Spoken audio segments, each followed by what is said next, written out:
The massive screens on the bridge of KSS Haiyang lit up with warning signals. Captain Je-ho Park sat up straight in his command chair, his eyes fixed on the main display. The ship's artificial intelligence had detected something unusual at the edge of Earth's defense zone. "Captain, we have an unknown object approaching," Lieutenant Hyun-Woo Lee reported from his station. His fingers moved quickly across the control panel. "It's big, about 3 times the size of our ship." Captain Park nodded calmly.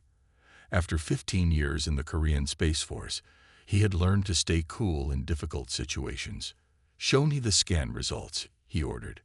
The main screen changed to display a detailed image of a strange ship. It looked nothing like any human spacecraft. The alien vessel was shaped like a giant arrow, with sharp edges and a dark purple metal surface that seemed to absorb light. "Sir, the object is slowing down," Lieutenant Lee announced. "It's stopping just outside our defense line." Chief Engineer Soo-jae Kim's voice came through the ship's communication system. "Captain, I'm picking up some very strange energy readings from that ship. Their power source. It's different from anything we've seen before." The bridge crew worked quietly and efficiently. They had trained for first contact scenarios, but this was real. Humanity's first encounter with an alien species was happening right now. Suddenly, all the screens on the bridge flickered. A new image appeared, the face of an alien creature. It had gray-blue skin, large black eyes, and no visible mouth. When it spoke, the words came through the ship's translation system. "Attention, Earth vessel. We are the Terith Dominion. Your planet has entered our expansion zone. We demand your immediate surrender." Captain Park exchanged looks with Lieutenant Lee. The lieutenant raised an eyebrow, and Park understood his silent message. These aliens were overconfident. "This is Captain Je-ho Park of the Korean Space Force vessel Haiyang," Park responded in a steady voice. "We do not accept your demand. Earth is a sovereign world, and we are ready to defend it." The alien's large eyes narrowed. "You do not understand your situation, human. Our technology is far beyond your comprehension. We will demonstrate our power. Then you will understand why resistance is pointless." Captain Park pressed a button on his chair, opening a private channel to engineering. "Soo-jae, what do you make of their power readings?" "Sir," Engineer Kim replied, trying to hide the excitement in her voice, "their energy output is impressive, but their containment field is primitive. They're wasting at least 60% of their power through inefficient systems." A slight smile appeared on Park's face. The aliens might have big ships and dramatic weapons, but they clearly didn't understand the level of human technological advancement. Earth scientists had solved the problem of energy efficiency decades ago. "Maintain our position," Park ordered his crew. "Let's see what they want to show us. But be ready for anything." The alien ship's hull began to glow with purple energy. The Terith commander spoke again. "Watch carefully, humans. This demonstration will prove our superiority." As the alien vessel prepared its display of power, Captain Park thought about the quantum shields protecting his ship, the antimatter weapons hidden behind smooth hull plates, and the advanced AI systems monitoring every detail of the situation. He almost felt sorry for the aliens. They had no idea what they were getting into. The first meeting between humanity and the Terith was about to become very interesting, but not in the way the aliens expected. The Terith ship's purple glow grew brighter against the black of space. Captain Park watched from the Haiyang's bridge as streams of energy flowed along the alien vessel's hull. "All sensors at maximum," Lieutenant Lee ordered. "Record everything." In the engineering section, Soo-jae Kim studied her displays with growing interest. The energy readings from the alien ship showed patterns she had never seen before, but something about them seemed strangely inefficient. The Terith commander's image appeared again on the main screen. "Observe, humans. We will now demonstrate the power of just one of our smaller weapons." A beam of bright purple energy shot from the alien ship toward a nearby asteroid. The rock, about the size of a small building, exploded into pieces. The Tereth commander waited, clearly expecting sounds of awe from the human crew. "Impressive display," Captain Park said politely. But he could see Soo-Jae Kim shaking her head at her station. "Captain," she said through a private channel, "their weapon is wasteful. The energy scatter pattern shows they're losing almost 70% of their power output. Even our civilian mining lasers are more efficient." Park kept this information to himself as the Tereth commander spoke again. "This was merely a small example. Our main weapons can destroy entire fleets. Do you now understand why resistance would be pointless?" "We understand that you have powerful weapons," Park replied carefully. "But surely there is no need for threats. We would be happy to discuss peaceful cooperation." The alien's black eyes narrowed. "You still do not grasp your situation. Perhaps we need a more impressive demonstration." This time, the alien ship targeted a larger asteroid. Their weapon charged longer, the purple glow becoming almost blinding. When they fired, the beam was wider, more powerful. The asteroid didn't just break, it vaporized. But Soo-Jae Kim was getting more excited with each scan. She sent a message to Commander Da-Yeon Choi in the research lab. "Are you seeing these readings? Their power core is running at maximum just to fire one shot. The heat buildup in their systems must be enormous." Commander Choi replied quickly, "Agreed. Their technology seems to focus on raw power rather than efficiency.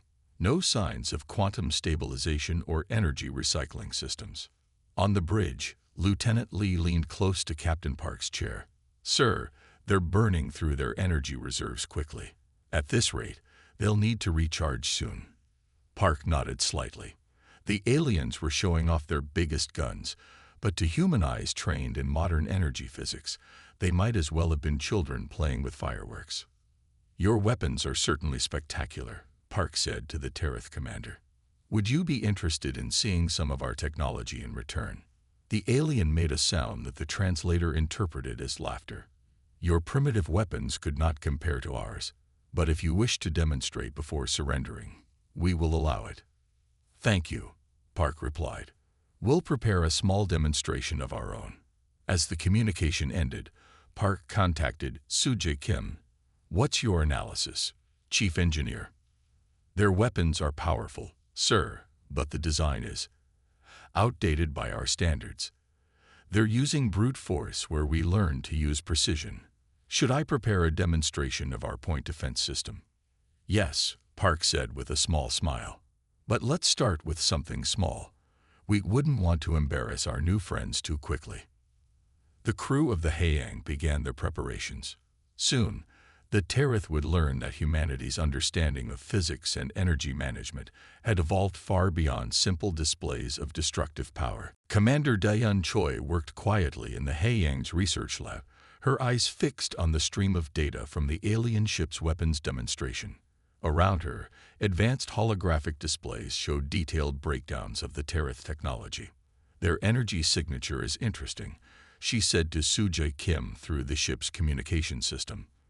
"But look at how they handle power distribution." Soo-Jae studied the data from engineering. "You're right. They're using simple power conduits. No quantum tunneling, no energy recycling. It's like looking at Earth technology from 100 years ago." In the lab, Commander Choi pulled up a three-dimensional model of the Tereth weapon system. The computer's analysis showed energy flowing through the alien ship in bright lines. Most of the power was lost as heat and radiation before it even reached the weapon. "Captain," she called Park on a secure channel, "I have completed my analysis. Their entire technological approach is outdated. They never discovered quantum computing or advanced energy management." On the bridge, Captain Park received this news with interest. "Can you explain in simple terms, Commander?" "Think of it this way, sir," Choi replied. "They're trying to break down a door with a bigger and bigger hammer. We learned to pick the lock instead." Lieutenant Lee, who had been listening, smiled at this explanation. "Should we show them our lock picks then, Captain?" Before Park could answer, the Tereth commander's image appeared again on the main screen. "We have given you time to consider our demonstration. Are you ready to surrender?" "Actually, Park said calmly. We would like to show you something first. With your permission, we will demonstrate one of our smaller defense systems. The alien's black eyes blinked slowly. Very well. Though I doubt your primitive weapons will impress us. Soo-jae Kim's voice came through on the bridge speakers. Captain, I've prepared the Type 2-point defense array. Lowest power setting, of course. Proceed, Park ordered. The Haeyang's computer systems came alive. But unlike the bright purple glow of the Tereth weapons, there was no visible sign that anything was happening. The ship remained silent and dark. Is your demonstration ready? The Tereth commander asked, sounding impatient. It's already done, Park replied. He nodded to Lieutenant Lee, who brought up a view of the space behind their ship. Where there had been a field of small asteroids, there was now a perfect sphere of empty space. Every rock within the sphere had been reduced to dust so fine it was invisible to the naked eye. The edges of the sphere were perfectly smooth, as if drawn with a compass. The Tereth commander stared at the image in silence. That was our smallest point defense system, Park explained. It uses quantum-guided energy fields to break down threats at the molecular level. Very useful for clearing space debris. Commander Choi's analysis showed that the alien ship's energy readings had suddenly become erratic. The Tereth were scanning the empty sphere over and over, trying to understand what they had just seen. How? The Tereth commander started, then stopped. Our sensors detected no energy weapon. That's because we don't waste energy, Soo-jae Kim explained, unable to keep a note of pride from her voice. Our systems operate at nearly 100% efficiency. Would you like to see the calculations? The alien commander's face showed an emotion that the translation system couldn't quite interpret. It looked like a mixture of shock and fear. Captain, Commander Choi reported from her lab. The Tereth ship is powering up its engines. I think our demonstration may have been a bit too convincing. Open a channel, Park ordered. When the alien commander's image appeared, he spoke in his most diplomatic tone. Please, don't be alarmed. We have no hostile intentions. In fact, we would be happy to discuss a technology exchange program, if you're interested. The Tereth ship's engines powered down slowly. Perhaps, Park thought. They were finally ready for a real conversation. After witnessing the human demonstration, the Tereth commander requested a brief recess for consultation with their leadership. Captain Park used this time to meet with his senior officers in the Haeyang's conference room. They're scared, Lieutenant Lee reported, studying the sensor data on his tablet. Their ship's power core is running in unstable patterns. They keep scanning our hull, trying to find our weapons. Soo-jae Kim nodded in agreement. They won't find anything. Our quantum systems are too well integrated into the ship's structure.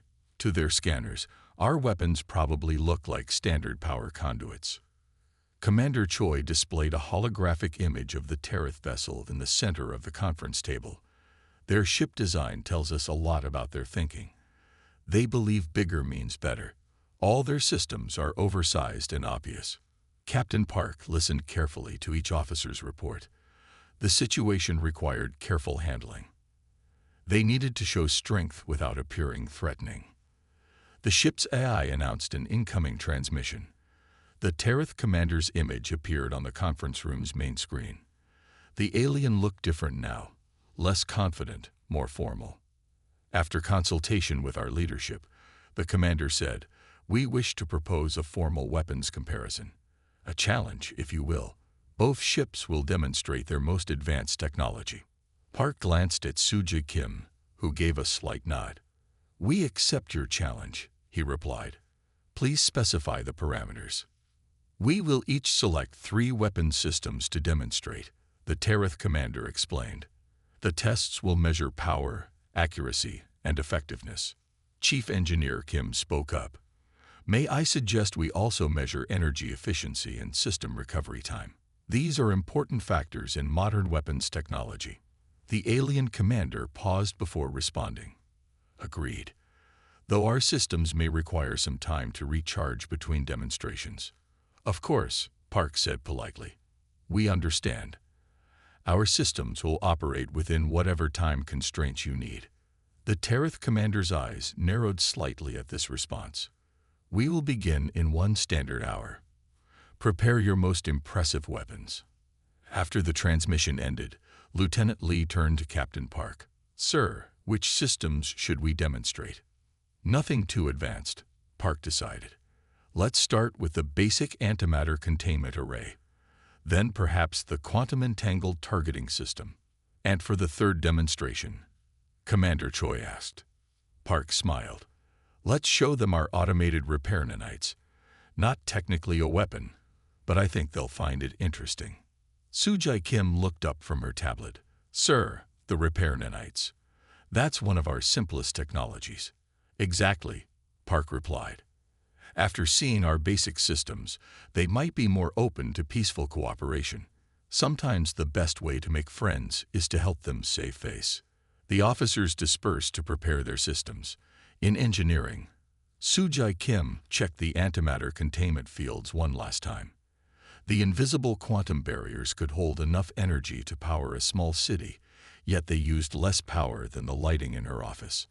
On the bridge, Lieutenant Lee calibrated the targeting arrays. The quantum entangled particles would let them hit targets with perfect accuracy, regardless of distance or interference. Commander Choi prepared the repair nanites, watching the microscopic robots move through their containment field like a silver mist. The Tereth would soon learn that humanity's greatest achievement wasn't destruction, but control. Captain Park returned to his command chair, feeling confident but cautious. The next hour would either end in conflict or cooperation. Everything depended on how the Tereth handled their own technological limitations. The challenge was about to begin. The hour passed quickly as both ships prepared for their weapons demonstration. The Tereth vessel moved into position first, its purple hull glowing with power. Captain Park noted how their energy readings were already at maximum levels. They're starting with their strongest weapon, Lieutenant Lee reported from his station. Energy buildup is massive. They're using more power than their previous demonstrations combined. The Tereth commander's image appeared on screen. For our first demonstration, we present our capital ship destroyer. Observe. A massive beam of energy, 3 times larger than their previous weapons, erupted from the alien ship. The target, a large asteroid field, vanished in a flash of purple light. When the energy dissipated, nothing remained but superheated plasma.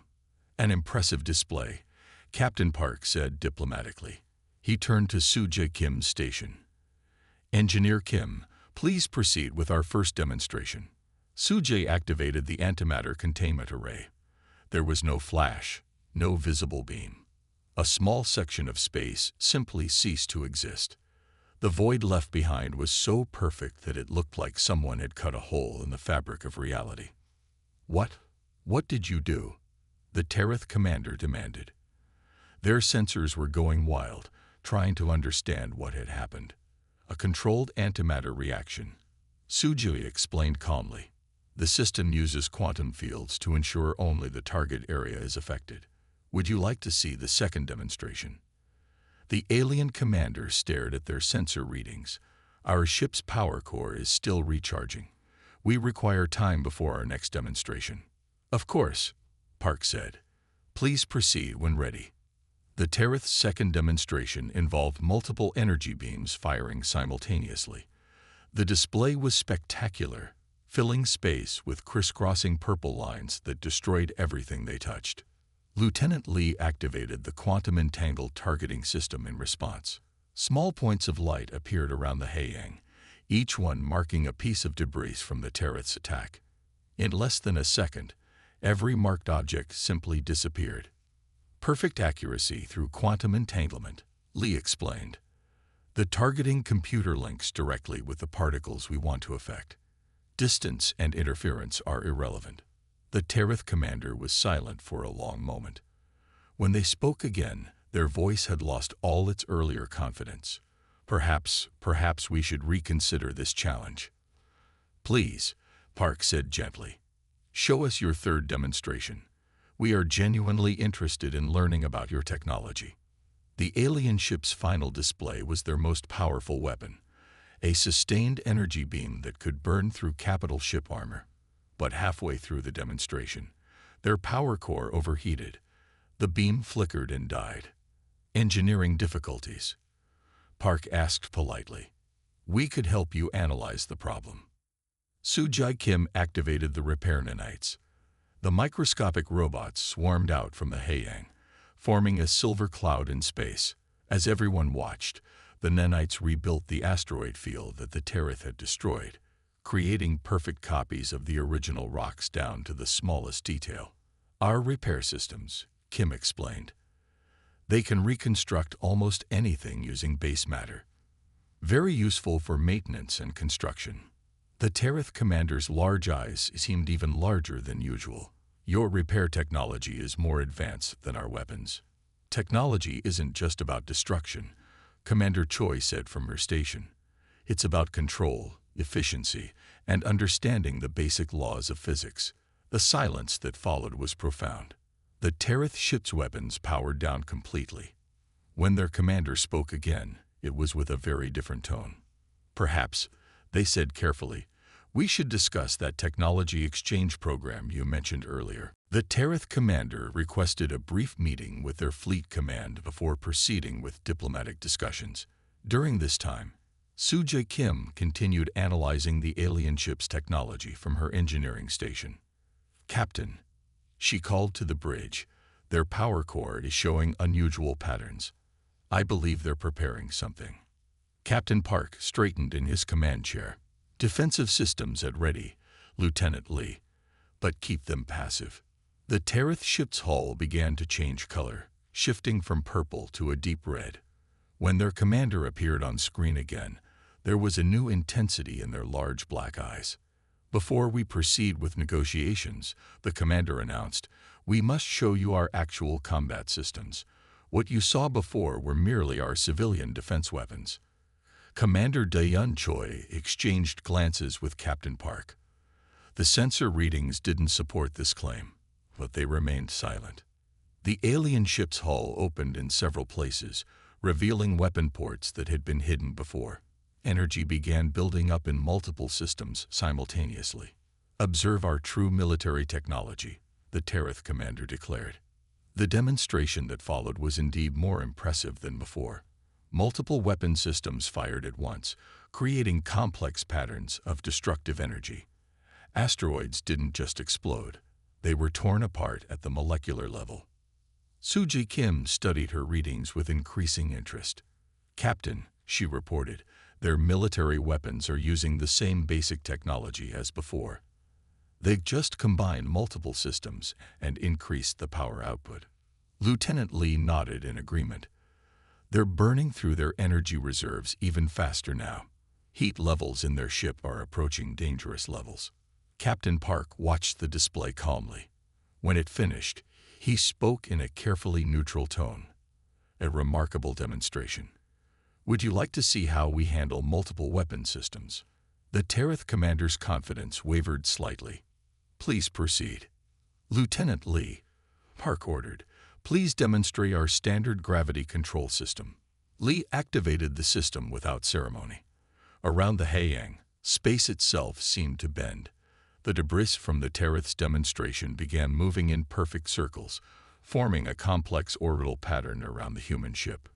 This is how we typically clear space debris, Lee explained. By creating controlled gravity fields, we can move objects without destroying them. Soo-jae Kim added her own demonstration without being asked. A thin beam of light extended from the Haeyang, touching one of the orbiting pieces of debris. The rock began to change, its structure rearranging at the atomic level. Basic matter manipulation, she explained, useful for recycling materials in space. The Tereth commander watched in silence as their impressive demonstration was transformed into an elegant dance of controlled matter and energy. Their ship's sensors worked overtime, trying to understand technologies that operated on principles they had never imagined. Your weapons, the commander said slowly. Where are they? These aren't weapons, Commander Choi explained gently. These are standard tools for space exploration and maintenance. We haven't shown you any actual military technology yet." The impact of this statement was visible even through the alien commander's usually unexpressive face. Their ship's weapon ports closed quickly, and the red glow faded from their hull. "Perhaps," the commander said carefully, "we should discuss peaceful cooperation after all. Our leadership would be very interested in learning about your approach to technology." Captain Park smiled diplomatically. "We would be happy to share our knowledge. After all, the greatest achievement of any civilization isn't its ability to destroy, but its capacity to understand and control the fundamental forces of nature." The tables had turned completely. What had started as an attempted show of force by the Tereth had become a lesson in humility, and perhaps the beginning of a meaningful exchange between two civilizations. Commander Daeun Choi led the diplomatic team into the Haeyang's conference room. The space had been carefully prepared for this historic meeting, with holographic displays showing peaceful images of Earth cities and space colonies. The Tereth delegation arrived punctually. Their commander was accompanied by two science officers, their gray-blue skin contrasting with the warm lighting of the conference room. Captain Park noted how their posture had changed. Gone was the aggressive confidence, replaced by careful observation. "Welcome aboard the Haeyang," Park said formally. "We appreciate your willingness to discuss peaceful cooperation." The Tereth commander inclined their head slightly. "Your demonstration of technology has been enlightening. Our leadership is very interested in understanding your scientific developments." Commander Choi activated a holographic display in the center of the conference table. It showed a simplified comparison of human and Tereth energy management systems. "Let us begin with basic principles," she said. "Your civilization focused on increasing power output. We took a different path, focusing on efficiency and control." The Tereth science officers leaned forward, their large eyes fixed on the display. One of them spoke through the translator. "Your energy containment methods, they defy our understanding of physics." Sujai Kim, who had joined the meeting, smiled politely. "Not at all. The principles are quite simple once you understand quantum field manipulation. We would be happy to share our early research in this area." The aliens exchanged glances. The commander spoke carefully. "You would share such advanced technology. Knowledge should bring people together, not drive them apart," Captain Park replied. "We believe that peaceful exchange benefits everyone." Lieutenant Lee brought up another display, showing the Tereth ship's power core diagnostics. "For example, we could help you modify your energy distribution systems. A few simple changes could increase your efficiency by at least 40%. The Tereth science officers began asking technical questions, their earlier hesitation forgotten in their excitement. Commander Choi guided the discussion skillfully, explaining complex concepts in terms they could understand. "Your weapons impressed us at first," the Tereth commander admitted. "But now we see they are like crude tools compared to your technology." "All civilizations develop differently," Park said diplomatically. "We had our own period of focusing on destructive power, but we learned that precision and control lead to greater achievements." The meeting continued for several hours. The Tereth learned about quantum computing, energy recycling, and matter manipulation. In return, they shared their understanding of space-time navigation, which approached the same problems from a completely different direction. As the discussion wound down, the Tereth commander made an unexpected request. "Would your government consider accepting some of our scientists as students? We have much to learn from your people." Captain Park smiled warmly. "Of course, and we would be honored to send some of our scientists to study with your people as well. Different perspectives often lead to new discoveries." Commander Choi began drafting a preliminary agreement for scientific exchange. The document was simple but significant, the first step toward a lasting partnership between two spacefaring civilizations. The meeting ended with a shared meal, human and alien crews sitting together in the Haeyang's dining hall. The Tereth tried Earth foods compatible with their biology, while the humans learned about alien cuisine. What had begun as a potential conflict had transformed into something far more valuable. the beginning of a true cultural and scientific exchange. 1 month after the first contact between humans and the Tereth, the Haiyang's observation deck offered a stunning view of Earth. Captain Park stood with the Tereth commander, watching the blue planet rotate slowly below them. "Your world is beautiful," the commander said, their voice carrying genuine appreciation. "So much water, so many different environments. Now I understand why your people learned to control energy so precisely." Park nodded. "Living on a planet with diverse ecosystems taught us to be careful with our power. We couldn't afford to damage our environment with wasteful technology." The observation deck's door opened, and Suja Kim entered with several Tereth scientists. They had been working together for weeks, sharing knowledge and discovering new possibilities. "Captain," Sujai reported, barely containing her excitement, "the combined human-Tereth research team has made a breakthrough. By merging our quantum control systems with Tereth space-time navigation, we've developed a new form of faster-than-light travel." The Tereth commander's eyes widened. "Already? Our scientists estimated such advances would take years." "Working together accelerates progress," Commander Choi said as she joined the group. She carried a data tablet displaying the final version of the Technology Exchange Treaty. The official agreement has been approved by both governments. Lieutenant Lee arrived next, accompanied by more Tereth officers. They had been conducting joint training exercises, teaching each other about their different approaches to space operations. "The first group of Tereth science students will arrive next week," Lee announced, "and our research team is prepared to visit the Tereth homeworld." The Tereth commander turned to Captain Park. "A month ago, we came here believing we were superior. We thought our weapons made us advanced. You showed us how wrong we were, not through force, but through wisdom." Park smiled. "And you showed us that there are still new things to learn. Your understanding of space-time navigation has already helped us improve our own systems." Commander Choi activated the observation deck's main display, showing a map of known space. "Together, our civilizations can explore further than either of us could alone. This is just the beginning." Suja Kim pointed to her latest project on her tablet. "We're already designing a new class of ships that combines both our technologies. They will be more efficient and capable than anything either of our peoples has built before." The Tereth commander looked at the design with interest. "No weapons ports," they noted. "They have defensive systems," Lieutenant Lee explained. "But their main purpose is exploration and research. We've learned there are better ways to show strength than through military power." As they spoke, the sun rose over Earth's horizon, bathing the observation deck in golden light. The sight made everyone fall silent for a moment, human and alien alike. "To new beginnings," Captain Park said finally, using the traditional Tereth gesture of friendship they had learned.